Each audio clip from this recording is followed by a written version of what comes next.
Oi, gente, o Amigo Animal está de volta. Espero que vocês estejam maravilhosamente bem, assim como eu. Sou muito grata de ninguém da minha família ter sido atingido por essa doença maldita. E espero que todos vocês estejam bem e os nossos profundos sentimentos àquelas pessoas que perderam pessoas da sua família ou amigos, tá bom? Nada é por acaso, mas a gente sabe que é uma dor que só quem passa mesmo. Bola pra frente, vamos continuar. O Amigo Animal tá de volta e a gente passou o dia hoje na Clínica Viva Bicho para contar histórias para vocês com finais felizes. História de animais muito debilitados para passar uma esperança, que é a nossa intenção, de que às vezes aquela visão que a gente tem de um animal que a gente acabou de socorrer, de que é o fim dele, raramente é. A medicina veterinária está muito evoluída, tá bom? Vamos lá? A gente gosta de mostrar para vocês a evolução da medicina veterinária. Eu costumo dizer que um médico veterinário, ele tem imensas dificuldades, porque o paciente dele não fala. Então esse médico precisa, além do conhecimento técnico, ter uma sensibilidade extrema para lidar com esses animais, principalmente, não só cães, principalmente os felinos, que têm um comportamento totalmente diferente dos cães. A gente sempre fala, o gato não é um cão pequeno. O comportamento e o tratamento a esses animais são totalmente diferentes. Até porque algumas medicações usadas em cães, se usadas em gatos, pode até matá-los. Eu estou aqui do lado da doutora Marina e gostaria de conversar com vocês sobre uma nova técnica que ajuda muito os animais, que é a ozonioterapia. Doutora, obrigada pela entrevista. E eu queria que você contasse um pouquinho a história do Yellow pra gente. O Yellow chegou aqui na clínica mais ou menos em 50 dias. Ele foi resgatado de rua, então é um animal sem histórico prévio. Chegou com uma ferida importante perto da orelha e tinha bastante larva de mosca, a famosa bicheira.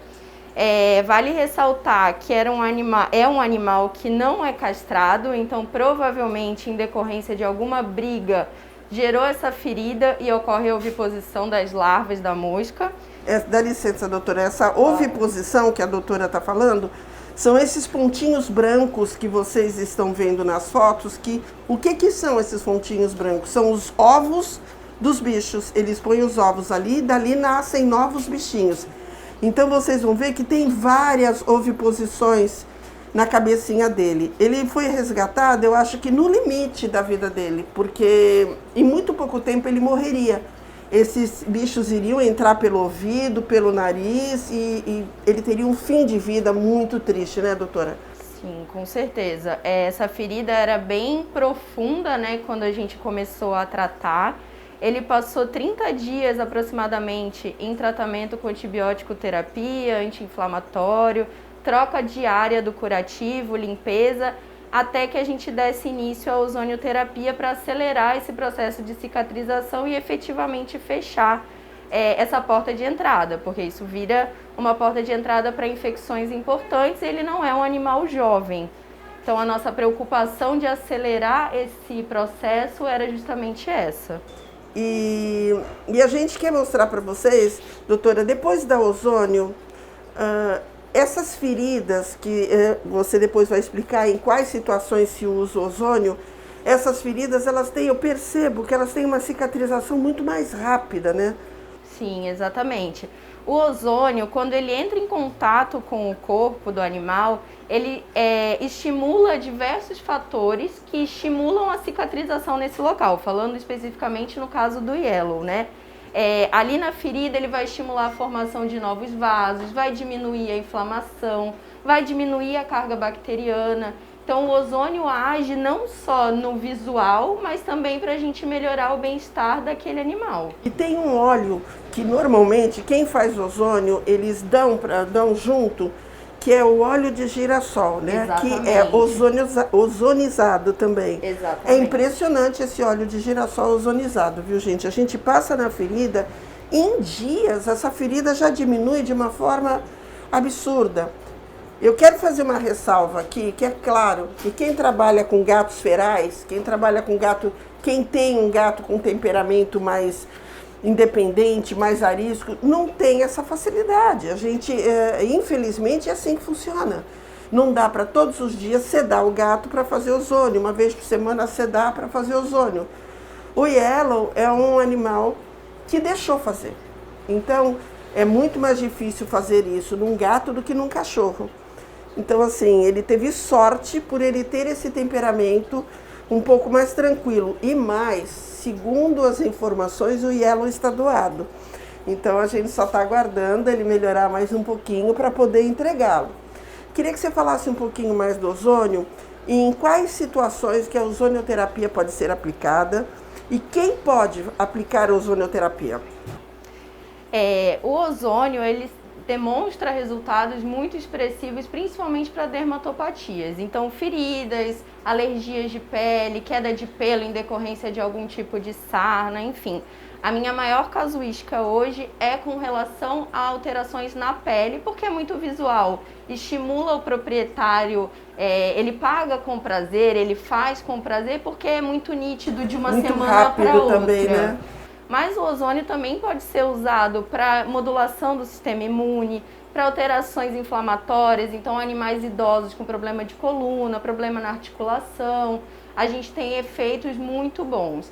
Vale ressaltar, eu gosto sempre de, quando a gente fala de ozônio, ressaltar que tem uma grande polêmica que envolve, que fala, o ozônio não funciona, o ozônio sozinho não é nada. Realmente, a gente usa como uma terapia que a gente chama de adjuvante. Ele serve para acelerar. Então, como a Leila comentou, no caso do Yellow, foi um animal que a gente conseguiu reduzir o tempo de antibiótico, a gente conseguiu reduzir o tempo de anti-inflamatório, que são medicações que sobrecarregam rim, fígado e uma série de outros fatores. A gente conseguiu reduzir o tempo de exposição dessa pele aberta a novas infecções. Então, o ozônio vem para somar no tratamento. A gente nunca quer tirar, substituir o tratamento pelo ozônio. A gente quer que o ozônio, em conjunto com o tratamento, reduza os efeitos adversos. Se a gente consegue diminuir o tempo de um corticoide, por exemplo, a gente tem um benefício imensurável. Então, a ideia é essa. E tem também, né, aquela coisa do que é novo, né? Existe muita resistência. Eu sou do tempo, não tenho 15 anos, eu sou do tempo em que existia uma resistência absurda da homeopatia. Faziam piada, debochavam dos médicos que aderiram à homeopatia nos seus tratamentos. Hoje a homeopatia é utilizada, existem médicos especializados em homeopatia, e hoje a homeopatia é utilizada como tratamento em alguns hospitais. Então, da mesma forma, o ozônio é utilizado em humanos também, né? E essa resistência já foi maior da ozônio. Eu lembro de quando começou o ozônio, as piadas em relação ao ozônio.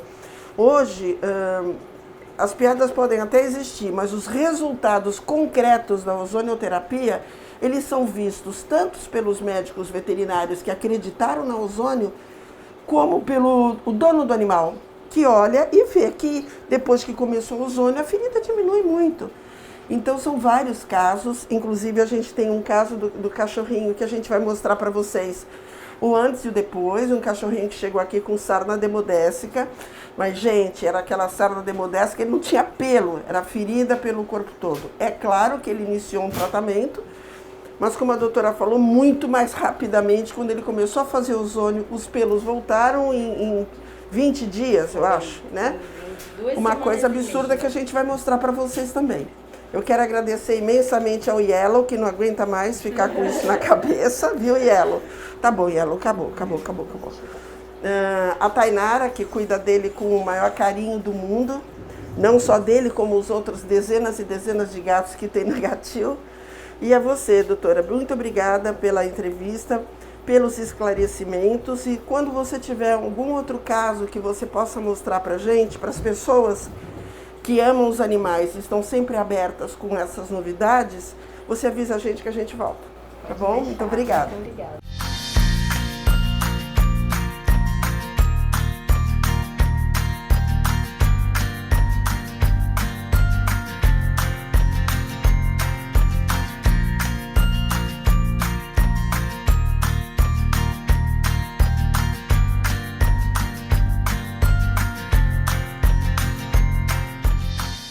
A gente está indo para o intervalo e volta já já.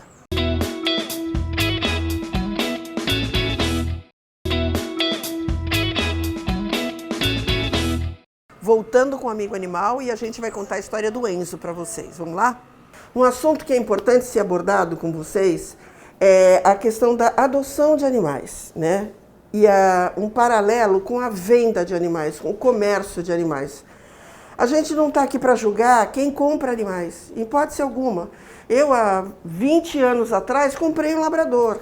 Hoje, eu jamais faria isso, porque eu trabalho com isso, eu adquiri uma outra consciência. Então, a gente tem que respeitar as pessoas que entendem que querem uma determinada raça e vão comprar. A gente só entende também que essas pessoas precisam ter dinheiro para manter esse animal e condições emocionais para conhecer o temperamento desse animal, saber quais são as necessidades deles. E por que a gente está falando isso com vocês? Porque, por incrível que pareça, só as pessoas que trabalham nesse meio de bem-estar animal sabem que isso acontece. Quem não trabalha com isso entende que animal abandonado é só animal sem raça. E, infelizmente, aumenta cada dia mais o número de animais de raça sendo abandonados, né? Por quê? Principalmente, fator principal, porque as pessoas compram esses animais e vão pelo preço. Então, onde elas compram barato? Em canil clandestino. Essas pessoas que fazem anúncio no jornal vão te entregar no shopping, no ponto de ônibus, porque elas não querem que você conheça o local onde estão esses animais. E aí você recebe um filhotinho lindo e a mãe e o pai deles estão trancados numa gaiola, no meio das fezes, num quarto sem luz, que é o que eles fazem para que os animais durmam o dia inteiro e evitem se alimentar muito e assim fica mais econômico. A gente quer relatar para vocês um caso que a gente não mostra desgraça, a gente mostra a desgraça e ela já sendo resolvida. Porque a gente não quer fazer desse programa um balcão de lamúrias, mas sim mostrar uma realidade que existe e as atitudes que podem ser tomadas para ajudar. Eu estou aqui do lado da doutora Thalita Finotti, uma das veterinárias da clínica Viva Bicho, e esse é o Enzo. Vocês vão ver pelas fotos a história, a forma como o Enzo chegou para a gente. O Enzo tinha um tutor, que nós não vamos aqui julgá-lo, né? Podemos fazer esse julgamento internamente, mas a questão não é o tutor, a questão é o Enzo. O Enzo ou ganhou, ou comprou, também não quisemos saber da história. Ele chegou para a gente nessas condições em que vocês estão vendo aí no vídeo, né? E cheio de larvas no olho. Tantas, né, doutora? Queria que você desse continuidade, obrigada pela entrevista. Que eu gostaria que você dissesse como ele chegou e o que aconteceu com ele. O Enzo ele tinha cortes profundos na face, com a presença de larvas provenientes de moscas, né, o que a gente chama de miíase, e muito debilitado, magro como ainda está, cheio de nós, muito sujo, era um animal com as patas feridas, realmente ele estava num estado... assim, ele até tomou pontinho, né? Ainda está, está cicatrizando. É a da frente, não, é de trás. É a de trás. Ele estava num estado muito complicado. Foi feita a higienização, foi feita a limpeza das feridas. Infelizmente, a gente tentou salvar o olho e o esquerdo não deu certo. O direito a gente está tentando, mas a gente acha que não vai dar muito certo. E a gente realmente também vai ter que enuclear ele. Mas eu acho que o Enzo é um grande exemplo daquele animal que foi adquirido, a gente não sabe qual a origem, mas é um animal de raça, então geralmente eles são comprados, né? Porque são bonitos, eles são lindos, são fofos, são umas bolinhas de pelo muito agradáveis e fofinhas de conviver, mas quem compra geralmente pela beleza, como você disse, não sabe a procedência e também geralmente não conhece as necessidades e características da raça. E também não consegue encaixar isso na sua família. Então, um animal que é muito agitado, ele tem que ser por uma família que tem uma atividade familiar intensa. Lembrando que não é porque é pequenininho que é cachorro para criança. Perfeito. Eles não se bicam muito com criança. Então, e também tem tudo isso, né? Tem animais que têm uma característica maior, que são mais ativos, outros mais reclusos. Então, eu acho que, como você falou, a questão não é comprar o animal. mas sim saber a sua procedência e se a característica da raça se encaixa com o seu perfil familiar. E pedir para conhecer o local onde ele vive, é Perfeito. fundamental. Eu quero conhecer onde ele vive, onde você tem o canil. Vocês vão ver que esses que são mais baratos, raramente vocês terão acesso. Raramente.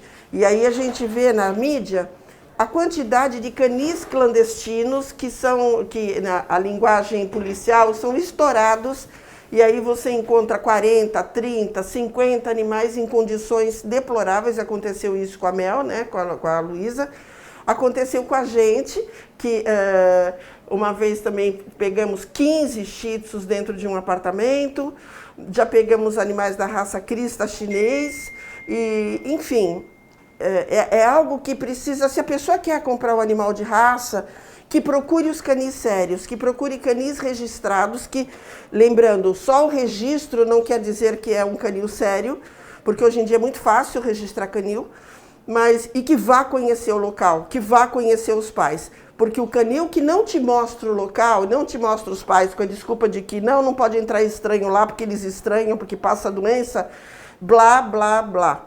Você pode sim entrar num canil sério, eles te deixam entrar até um determinado espaço, tem o lava-pés para você poder ter acesso ao local. Então, quem não te deixa entrar, quem não te mostra, é porque está fazendo sim essa cruza desenfreada, e principalmente de mãe com filho, irmão com irmão, e aí nascem os animais com imunidade baixíssima, cheios de problemas, cheios de doença, e você acaba comprando um problema. Então, doutora, o outro olho dele que a gente vê que está muito inchado, você acha também que existe a possibilidade dele perder? Assim, existe. A gente está acompanhando com um especialista, uma oftalmologista, a doutora Cíntia. Ela está dando assistência para ele. Obrigada, doutora Cíntia, que está fazendo um trabalho lindo com ele também. Exato, mas nos últimos dias tem evoluído de forma desfavorável, então a gente não sabe se dá para salvar. E fazendo um parênteses no que você disse, aplicativos de compras não são os melhores locais para comprar um cachorro, né? Então, realmente, como você falou, conhecer a procedência, investigar, saber se aquela pessoa faz uma criação responsável. Saber onde está a família desse animal, onde estão os pais, conhecer os pais, porque hoje em dia, infelizmente, documento do Kennel Club é muito fácil, né, gente? Isso não caracteriza que esse animal foi bem cuidado, foi bem tratado, foi bem alimentado, realmente recebeu vacinas éticas. O que são as vacinas éticas? Infelizmente, é um linguajar veterinário que, por enquanto, ainda são consideradas as vacinas importadas. Então, obrigada, doutor. O Enzo é um animalzinho que pode acontecer de perder o outro olho. Lembrando que o primeiro sentido do animal é o faro. Então, para nós, a visão é algo muito duro. Para eles se adaptam muito rápido, porque o faro continua. Então, e o Enzo, em breve, será colocado para adoção. Já existem pessoas que vêm visitá-lo, e quem sabe daqui para frente a vidinha dele mude e ele esqueça desse episódio ruim da vida dele.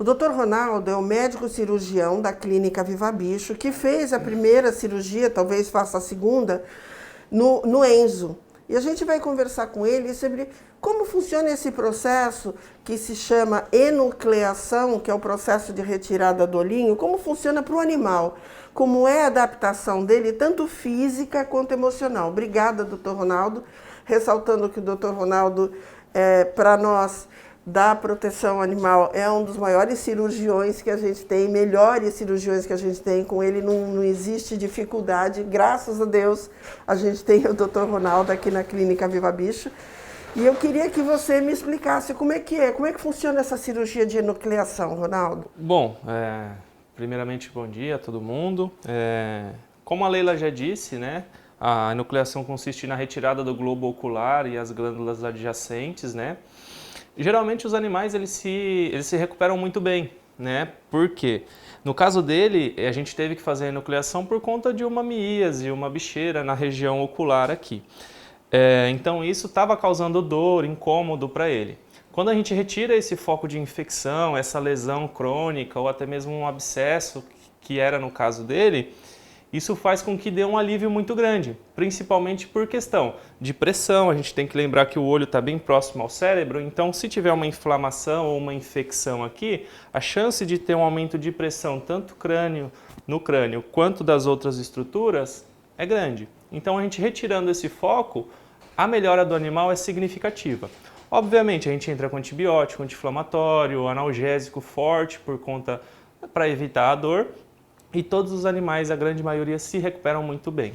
Como é que funciona essa adaptação do caráter emocional do animal?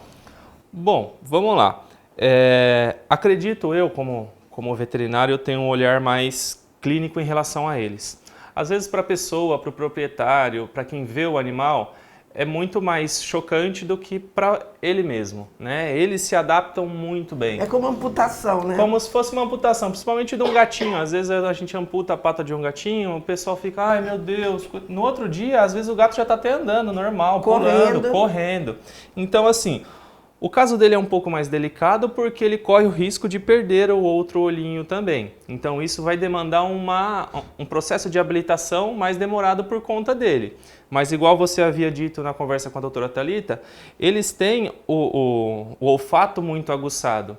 Então eles se orientam de uma forma melhor. Diferente da gente, né? Exatamente. Mas eles também se adequam. Então, por exemplo, se ele perder as duas vistas, tanto o olfato quanto a audição dele vão se desenvolver mais. Então, ele, dentro de um ambiente que não mude muitos móveis de um lugar, ele vai se adaptar perfeitamente. E qual é mais ou menos a idade dele, doutor? Olha, eu acredito que ele tem aí uns 8 anos. Mais ou menos. Voltando, é um cachorro relativamente jovem, que ainda tem, por ser de porte pequeno, tem muitos anos de vida. Já sofreu muito, como vocês estão vendo nas fotos do dia em que ele chegou.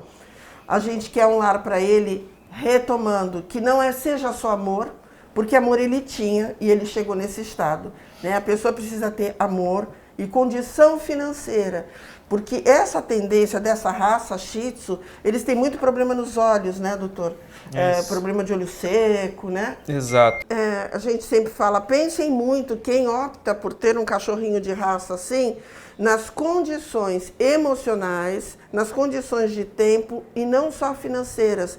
Porque hoje em dia todo mundo consegue comprar tudo com as facilidades que tem por aí.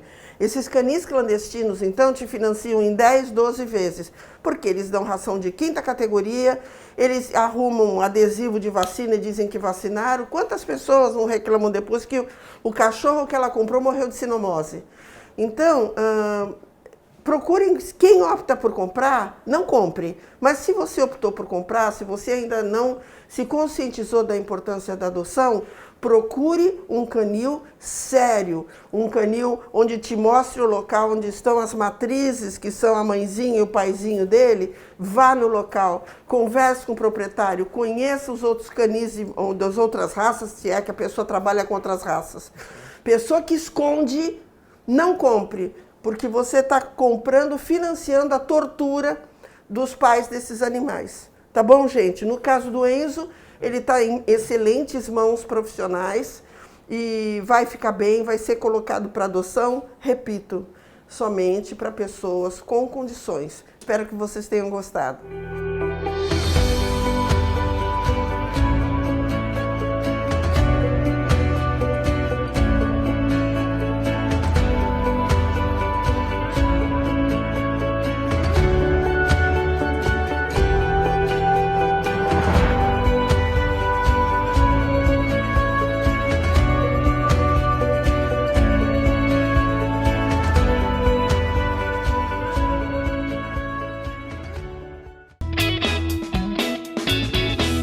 Nos chamou a atenção essa semana, nas redes sociais do vereador Cadu Barbosa, da Praia Grande, que ele fez uma espécie de um desabafo sobre um cachorrinho que estava, por causa das chuvas, ficou ilhado no meio do mato, não conseguia sair de lá.